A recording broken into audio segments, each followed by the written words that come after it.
Pessoal, lá, galera, bom dia. A gente vai direto ao ponto, até porque estamos sendo cobrados de maneira enfática a respeito do pouco tempo que nós temos. É um prazer absurdo estar com vocês nesse dia especial que antecede a conclusão de um processo que a gente vem desenhando desde o início do ano. A gente conversa muito com os nossos alunos a respeito de pensar o Enem em cima de determinadas temáticas que se repetem ao longo dos anos. E uma das temáticas mais importantes, quiçá a mais importante, é a exigência que o Enem faz acerca da concepção e da consciência do candidato de que a democracia, a cidadania, o respeito às minorias, a defesa indiscutível da liberdade, isso é fruto de muita luta, isso é fruto de muita conquista. E a prova de história, ela é desenhada em cima disso, da exigência por parte do candidato, da percepção envolvendo as conquistas que hoje nós entendemos como conquistas indiscutíveis da sociedade, como essas conquistas foram resultados de muita luta e de muita perseverança social. É isso. Só que as questões ditas indiscutíveis estão sendo postas em discussão. Então, o Enem é uma prova cidadã, e não tem como a gente fugir disso. É importante que você perceba, na área de humanas, na área de linguagens, quando o Marquinhos falou de modernismo, ou quando o Torres vier falar de redação, que as minorias estarão sempre presentes. O Marcelo falou aqui, por força do hábito, que são conquistas indiscutíveis. Será que são? É um ponto importante para domingo. Dependendo do tema, talvez o 5º parágrafo seja você defender que elas são indiscutíveis, né? Que continuam paradigmas, não sei. Bom, em cima disso, nós separamos duas questões que fazem referência a essa dinâmica de luta social. As duas relacionadas à questão negra, a primeira efetivamente relacionada aos Estados Unidos no contexto dos anos 60, e depois trabalhando um ponto que, ironicamente, é um dos pontos mais cobrados da prova de história do Enem, que é o segundo reinado brasileiro, um momento de consolidação do Estado Nacional, em que grandes questões, como, por exemplo, a desarticulação da escravidão, foram levadas em consideração pela sociedade e pela classe política. É isso. Vamos a elas? Vamos começar. A primeira questão é sobre a década de 60. E a década de 60 no mundo, ela é a década da descolonização e da Guerra do Vietnã, né? Então, é um momento onde o mundo está discutindo questões muito importantes e dentro dos Estados Unidos a questão negra ganha relevância, né? Por que a questão negra ganha relevância nos Estados Unidos? Porque durante a Guerra do Vietnã, milhares de soldados são postos numa batalha sangrenta e o soldado, via de regra, não estou pensando no militar, tá? O soldado, via de regra, ele vem da base da pirâmide social. Os Estados Unidos eram um país extremamente racista e, portanto, a base da pirâmide social era composta por não brancos. Como nós somos brasileiros, fica fácil de entender isso aí, né? O que acontece? Os soldados estadunidenses vão à guerra. Os não brancos, eles ganham a cidadania nesse momento que vão à guerra. E quando eles vão à guerra, o que acontece, via de regra? Eles não voltam, né? A guerra do Vietnã gerou milhares de mortos. Então, aquelas mortes acabaram legitimando dentro dos Estados Unidos a luta do movimento negro que cresceu. Olha o verbo que eu usei, galera. Ele cresceu. O movimento negro estadunidense, ele está lutando desde 1800 e Guerra de Secessão pelo espaço social. Só que existe uma camada branca, principalmente no sul dos Estados Unidos, que inibia esse avanço. Todo mundo concorda com isso? E aí o que acontece? Quando a gente luta na Guerra do Vietnã, quando a gente é chamado à cidadania na Guerra do Vietnã, dentro do corpo estadunidense, o que acontece com o movimento negro? Ele ganha legitimidade. Como eu sei que vocês estudaram muito, dá para a gente brincar e fazer uma mixagem mental rapidinho e pular para a Guerra do Paraguai. Lembra que o exército brasileiro, muito dele era não branco? E você lembra que a Guerra do Paraguai fomentou dentro do Brasil o crescimento do movimento abolicionista? Dá para fazer esse paralelo com o movimento negro estadunidense. E o movimento negro estadunidense pode cair a partir de 3 perspectivas no sábado. A do Martin Luther King, que é um cara pacifista, que acredita na integração étnica dentro dos Estados Unidos. A dos Panteras Negras, que é um movimento separatista, é um movimento que tenta policiar o bairro negro, partindo do pressuposto que a polícia e o Estado são brancos. Como o Estado é branco, a polícia é branca. Como a polícia é branca, ela não nos representa. Então, vamos nos policiar, vamos nos organizar endogenamente para não deixar a ordem estabelecida entrar dentro da população branca. Beleza? O segundo. E o terceiro, que é o do Malcolm X, do Malcolm X, que eu não sei a resposta. Por que eu não sei a resposta? Porque ele tem dois momentos distintos. Ele tem um momento inicial, onde ele é muito parecido com Pantera Negra, mas depois da conversão ao islamismo, ele tentou, inclusive, um regresso à África. Ele foi um pouquinho ignorante, ele não percebeu que ele não era africano. Ele era negro, mas nem todo negro é africano, pelo amor de Deus. É uma idiosincrasia óbvia. Então, o que aconteceu? Eles tentaram voltar à África, e quando eles pisaram na África, o que eles descobriram? Que eles não eram africanos, e aí ele volta para os Estados Unidos. E aí, quando ele volta para os Estados Unidos, ele volta com um discurso menos agressivo e mais Martin Luther King. Os próprios seguidores dele, muito provavelmente, não há prova cabal, o assassinaram. Então, são três vertentes distintas do movimento negro estadunidense. Né? A gente vai passar agora para a questão, e eu queria convidar vocês a fazer esse exercício de fazer a questão junto com a gente. Um segundo ponto, antes da gente partir para a questão, aproveitando a mixagem mental aqui que o Márcio propôs. É interessante que o segundo reinado, e aí eu voltei para o Brasil, o segundo reinado é um momento em que a discussão envolvendo a desarticulação da escravidão, ela está à tona desde o início. Desde 1840 que essa discussão existe no parlamento. Aliás, vocês têm que lembrar que em 1835 a elite política brasileira tem um assombro daquilo que ficou conhecido como a Revolta dos Malês em Salvador. Agora perceba, quando a Guerra do Paraguai leva os chamados negros da nação para a linha de frente, essa questão escravocrata que sempre esteve na pauta política, ela vai ganhar relevância justamente pela relevância do negro, naquele momento específico do contexto da guerra. Qual é a mixagem mental que o Márcio aqui apresentou?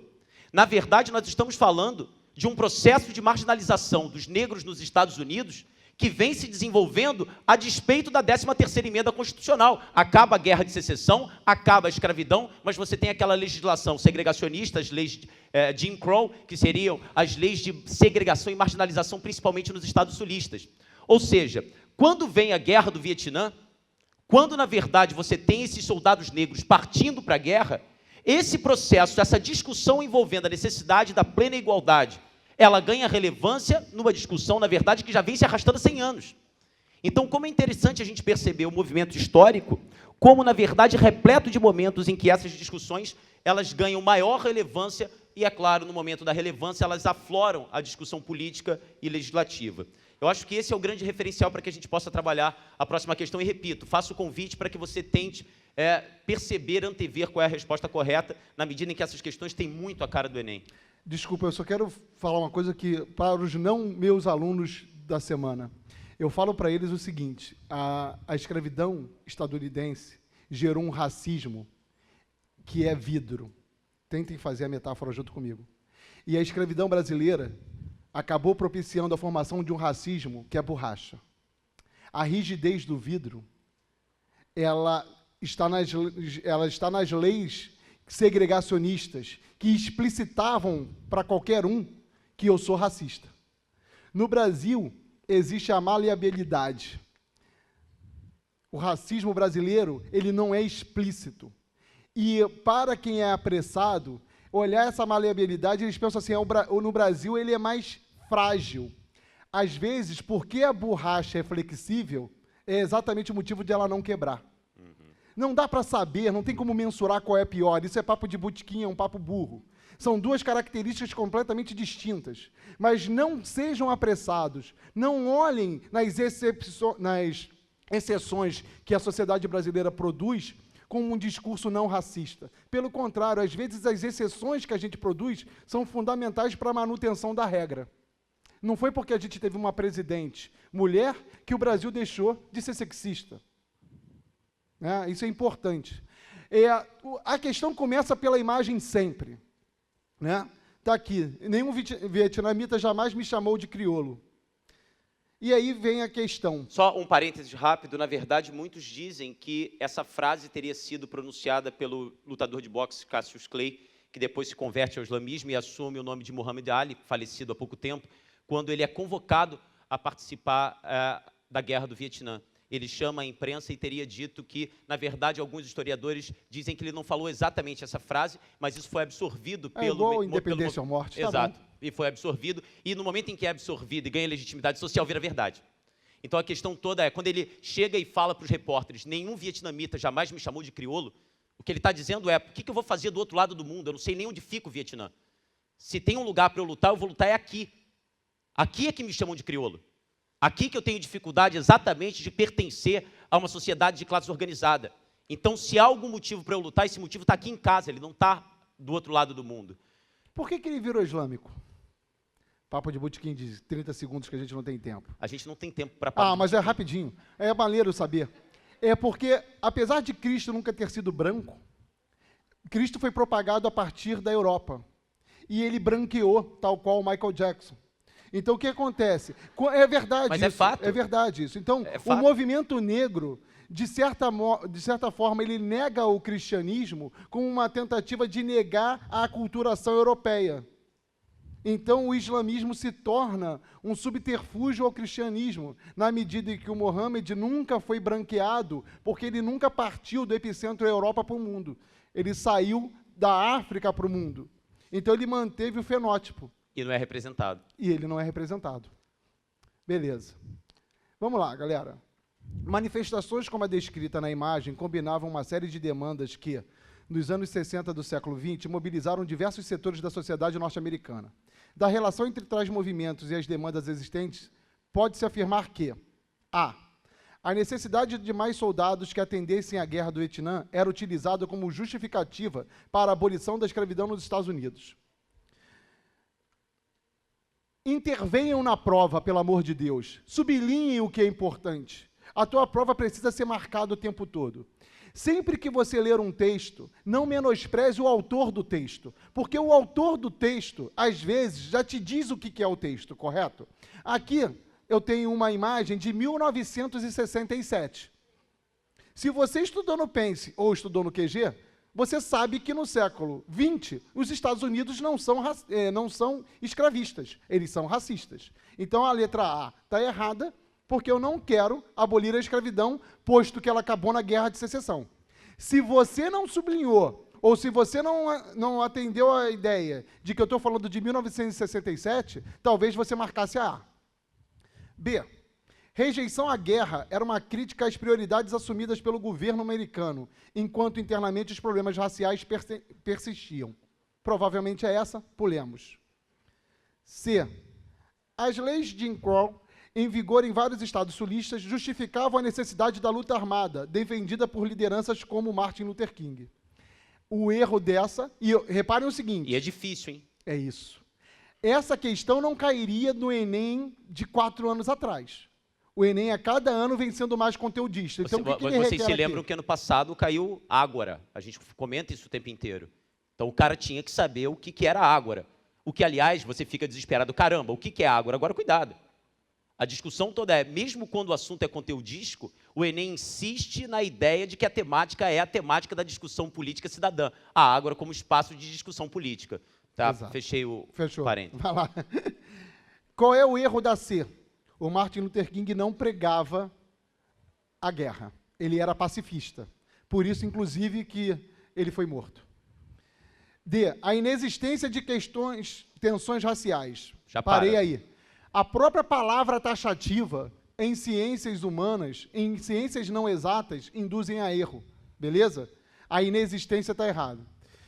Letra E, a relação entre pacifismo e direitos civis marcou manifestações do poder jovem em todo o mundo, à exceção do Brasil, à época mergulhado na ditadura militar. Eu sei que o Márcio vai comentar, porque essa aí é outra questão difícil. Tá? Aliás, como temática interessante, vocês têm que perceber que a década de 60 é toda herdeira daquilo que aconteceu no Maio de Paris, em 68.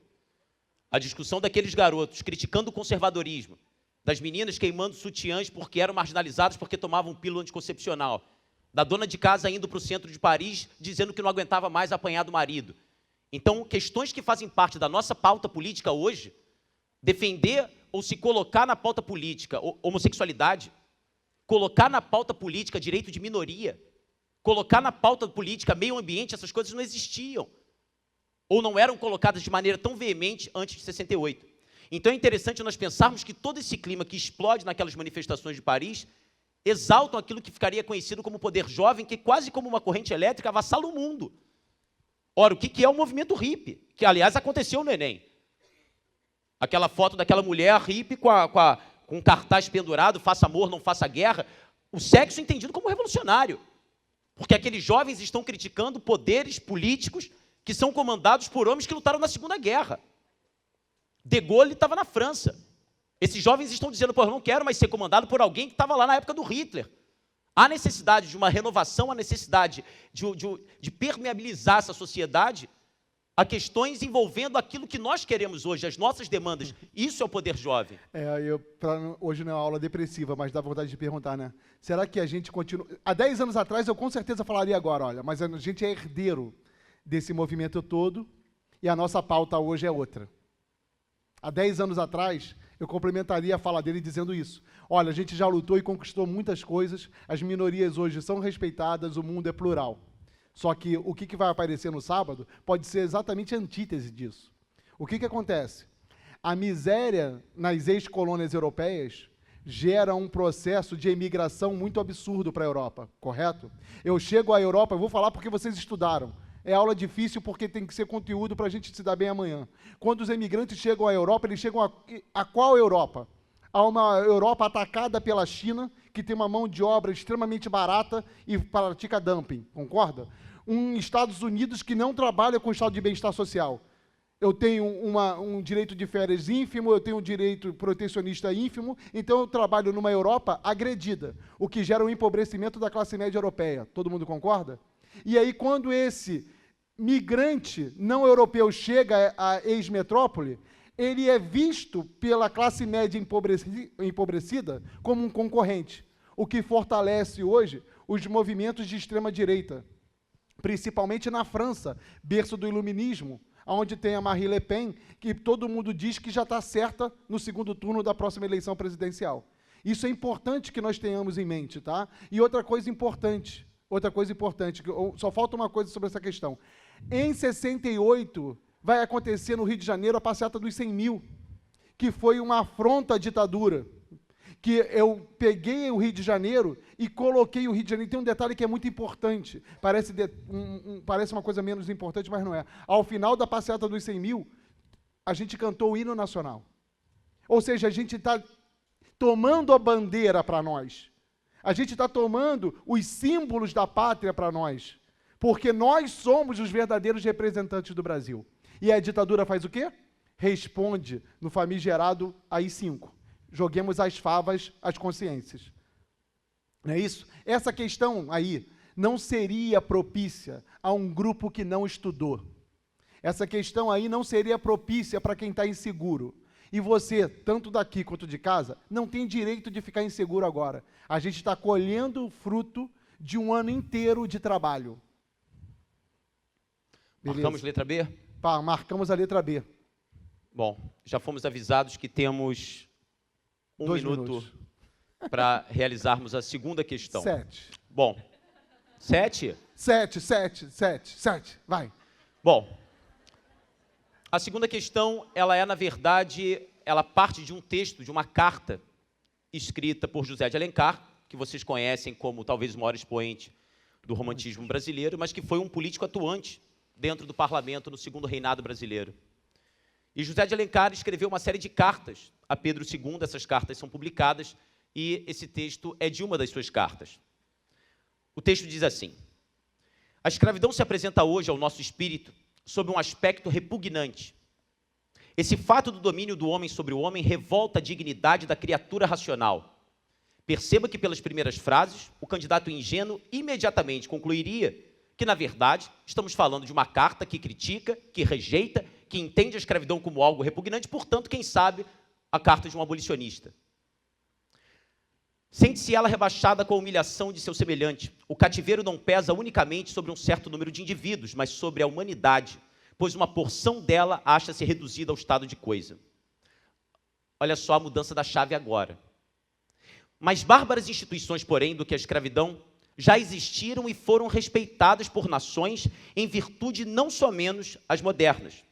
Não se envergonharam elas em tempo algum de terem laborado no progresso do gênero humano, explorando uma ideia social. Anúncio, anúncio. Notaram que o português não é coloquial? Não é o que você usa normalmente? Atenha-se ao texto, sublinhe o que você... às vezes, botar um sinônimo dá sentido a uma frase que você não entendeu muito bem. E contextualizando, vocês estão falando de um escritor que é o expoente do romantismo brasileiro, escrevendo no contexto do segundo reinado do século XIX. Terminando. Ao contrário, ainda agora lhes são títulos de glória essas leis enérgicas e robustas, que faziam sua força e serviam de músculo a uma raça pujante. Houve jamais tirania comparável ao direito dos romanos?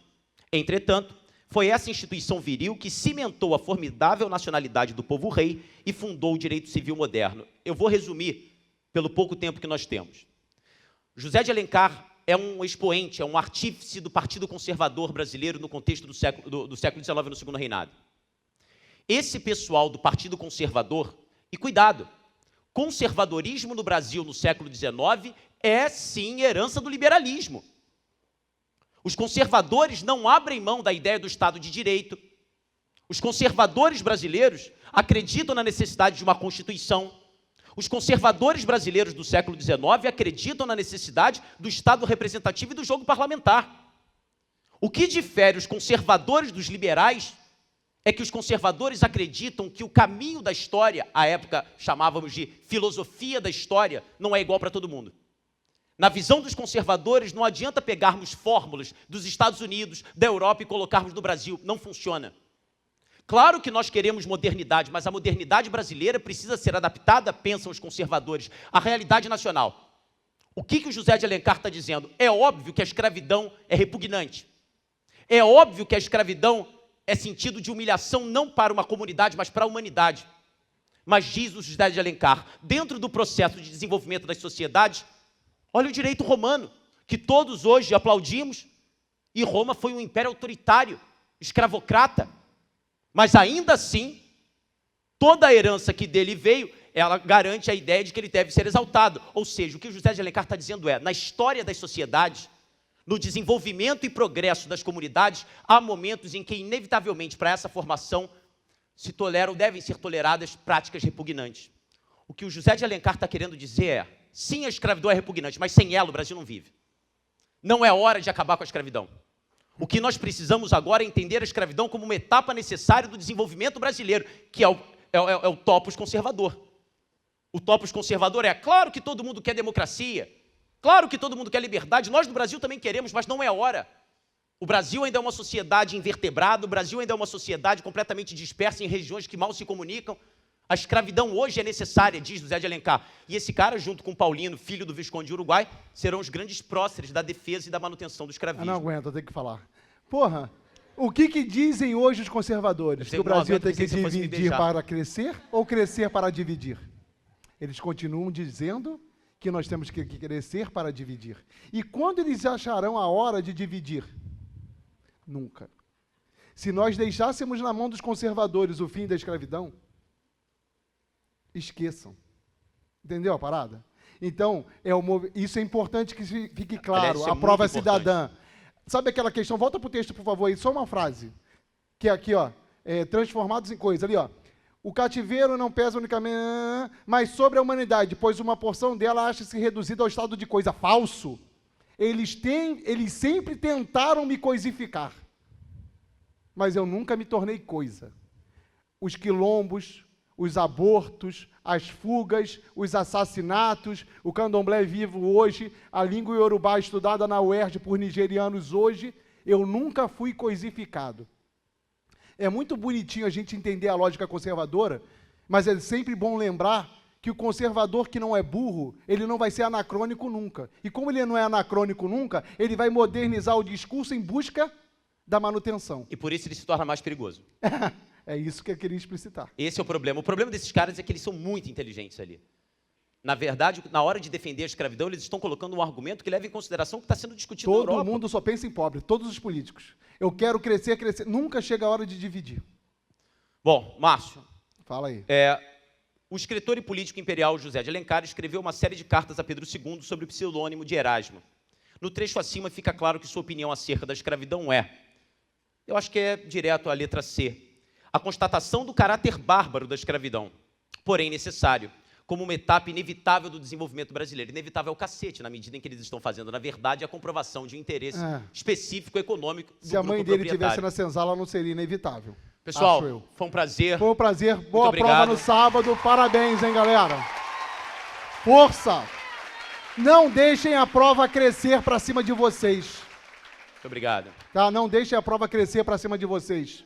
Se Bom. vocês não sabem uma questão, é porque provavelmente ninguém sabe. Olha para o lado e fala, calma. Entendeu? Seja caridoso. Fala, calma. Se eu não sei, imagina você.